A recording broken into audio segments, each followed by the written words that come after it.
টানা এক মাস পর আজকে আমি যাব কম্পিউটার ক্লাস। আর তার সাথে ছিল আজকে রমজান মাসের 19 নম্বর রোজা। তাই 9টা 5-এ ঘুম থেকে উঠে রেডি হয়ে গেলাম এবং বাড়ি থেকে বেরিয়ে একটা টোটো পেয়ে গেলাম। তাই টোটোতে চেপে চলে গেলাম নবাহাট বাস স্ট্যান্ডে। আর আজকে তো মেঘের অবস্থা প্রচন্ড পরিমাণে খারাপ।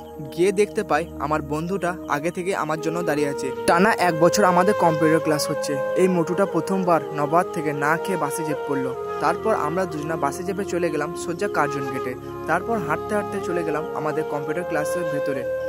কম্পিউটার ক্লাস ছুটি হতে প্রায় 12:30 বেজে গেছিল। তারপর কার্জন গেটে এসে বাসে চেপে পড়লাম এবং বাসে চেপে চলে গেলাম নবাহাটের টোটো স্ট্যান্ডে। নবাহাটে আমাদের গ্রামের একটা ভাইয়ের সাথে দেখা হয়, তাই ওর গাড়িতে চেপে চলে যাই বাড়ি আসতে করতে আমার প্রায় 1:10 বেজে গেছিল। তাই ছুটতে হতে যাচ্ছিলাম মসজিদে, কারণ আমাদের মসজিদে জামাত ছিল 1:15।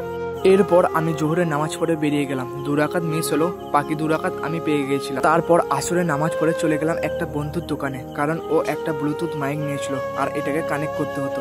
কানেক্ট করার পর কিছুক্ষণ এটাকে টেস্ট করে নিলাম এবং দাতন করতে করতে চলে গেলাম মসজিদে, কারণ আজকে আবারও ছিল আমাদের মসজিদের ইফতারের দাওয়াত।